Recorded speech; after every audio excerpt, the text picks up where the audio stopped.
গেল 100 টাকা, 120 টাকা। আমি আপনার প্রশ্নটা বুঝতে পেরেছি এবং আপনার প্রশ্নের মধ্যে যে ক্ষোভ উষ্মা সেটাও আমি অনুভব করি। লেবুর দাম যেটি ছিল 40 বা 50 টাকা, সেটা যদি ঠিক রোজার আগের দিন 120 টাকায় চলে যায়, তো সেটি তো কারো ভালো লাগার কথা না, তাই না? আর রোজার মাস একটা বিশেষ মাস, তো সেই 120 টাকা থেকে আজকে লেবুর দাম তার ভ্যারাইটি অনুযায়ী 50 থেকে 60-70 টাকায় চলে এসেছে। আমরা তো আপনাদের সামনেই বাজার দেখলাম। তো এটা ঠিক যে পণ্যের যথেষ্ট সরবরাহ থাকা সত্ত্বেও ক্ষেত্র বিশেষে অনেক অসাধু লোকজন এটা সুযোগ নেওয়ার চেষ্টা করে, শূন্যতার সুযোগ নেওয়ার চেষ্টা করে। আপনার আমার সম্মিলিত প্রচেষ্টাই আমরা নিয়ন্ত্রণের চেষ্টা করব। আর ভাই, আপনি তো নিজেই বলেছেন যে আমরা 4-5 দিন আগে এসেছি।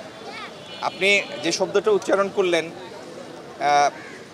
বাজার যেন কোনো নির্দিষ্ট কয়েক ব্যক্তির হাতে নিয়ন্ত্রিত না হয়, এই দিকে আমাদের দৃষ্টি আছে, কিন্তু কার্যকর পদক্ষেপ নিয়ে আপনাকে গুণগত পরিবর্তন দেখানোর জন্য একটু সময় লাগবে এবং আশা করি সেই সময়টা আপনি মঞ্জুর করবেন।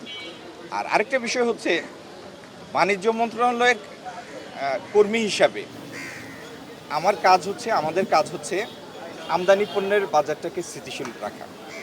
যে পণ্যগুলি আমরা এনে মার্কেট সাপোর্ট করি ব্যালেন্স করার জন্য, টিসিবির মাধ্যমে যে সমস্ত পণ্য আমদানি করি, সেগুলি যথেষ্ট স্থিতিশীল আছে এবং আমি আপনাকে বলতে পারবো কোনো কোনো পণ্যের মূল্য গত বছরের মূল্যের সাথে প্রায় 15-20 টাকা কম আছে। এটি তো আমার মুখের কথা না, স্ট্যাটিস্টিক্স স্পিক্স ফর ইটসেলফ। হ্যাঁ, তো আমরা আপনার আমার সবার সহযোগিতা ইনশাল্লাহ আমাদের অভিষ্ট লক্ষ্যটি আমরা অর্জন করব। ধন্যবাদ সবাইকে। মাননীয় মন্ত্রী, আপনার কাছে একটু প্রশ্ন। আসলে আপনি যেটি বললেন যে ভোক্তা অধিকার, দেখা যায় যে ভোক্তা অধিকার 2টি দোকান বন্ধ, মানে অভিযান আসলে এই যে বন্ধ হয়ে যায় দোকানগুলো বন্ধ রাখে, তাদের করণীয় কি? আসলে একটু এইটার সাথে একটু সংযোগ দিই। কিছুদিন আগে কিন্তু ভোক্তার অধিকার যখন পরিচালিত হয় তখন সাথে সাথে তো বন্ধ হয়েছে। জব্বারপুর ভোক্তা অধিকারের যিনি নির্বাহী ম্যাজিস্ট্রেট, তিনি অভিযানে গিয়েছেন, তাকে ব্যবসায়ী চ্যালেঞ্জ করছে এবং তাকে থ্রেট দিয়ে তাকে সরিয়ে দিয়ে ভয়ভীতি দেখানো। সেই ভয়ভীতি দেখানোর পরিপ্রেক্ষিতে আপনারা কি ব্যবস্থা নিয়েছেন বা নেবেন কিনা, এরকম যদি পরিস্থিতি ম্যাজিস্ট্রেটে এই বাজার কিভাবে তদারকি হবে? এটার কারণে আমরা আইনগত ব্যবস্থা নিয়েছি। ইতিমধ্যে একটা মামলা রুজু করা হয়েছে এবং আইন তার নিজস্ব গতি অনুসরণ করবে। সারা বাংলাদেশ ছোট জায়গা না, এটা অনেক বৃহৎ জায়গা। আপনি একটা বাজার তদারকি করবেন, এইভাবে ভোক্তা অধিকার কত সংখ্যক আছে এবং এই বাজার নিয়ন্ত্রণ করতে কী পরিমাণ সক্ষমতা দরকার, সেটা আপনারা নেবেন কিনা আগামীতে?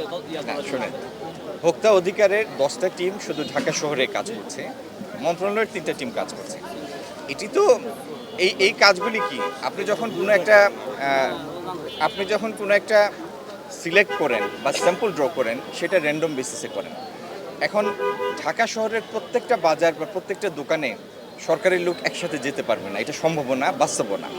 এবং বাজার মনিটরিংয়ের উদ্দেশ্যটা হচ্ছে এই তথ্য বা এই অনুভূতি বা এই চেতনার জন্য সাধারণ বিক্রেতাদের মধ্যে কাজ করে যে আমাকে নজরদারির মধ্যে রাখা হচ্ছে। আমি যদি কোনো অন্যায় করি বা ব্যত্যয় ঘটাই, এটা কোনো না কোনোভাবে আইনশৃঙ্খলা প্রয়োগকারী সংস্থা বা সরকারের দায়িত্বপ্রাপ্ত এজেন্সি এটা জানবে। এটাই হচ্ছে বাজার মনিটরিংয়ের কাজ।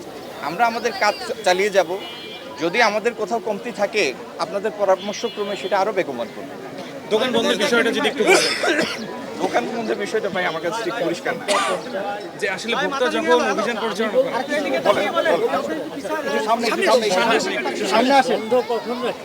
যখন আপনারা অভিযান পরিচালনা করে, তো আবার বন্ধ করবে নাকি একই তো হচ্ছে, এরকমই তো হচ্ছে। যেসব কর্মকর্তাদের হুমকি দেওয়া হচ্ছে, এরকম করলে তো তারা কাজ করতে পারবে না। এদের বিরুদ্ধে কি ব্যবস্থা নেবেন? স্যার একটু আগে বললেন যে আইনগত আপনি যে একটা নির্দিষ্ট ঘটনার কথা উল্লেখ করলেন, সেইখানে মামলা রুজু করা হয়েছে, আইনগত ব্যবস্থা নেওয়া হয়েছে এবং আইন তার নিজস্ব গতিতে চলবে ইনশাল্লাহ।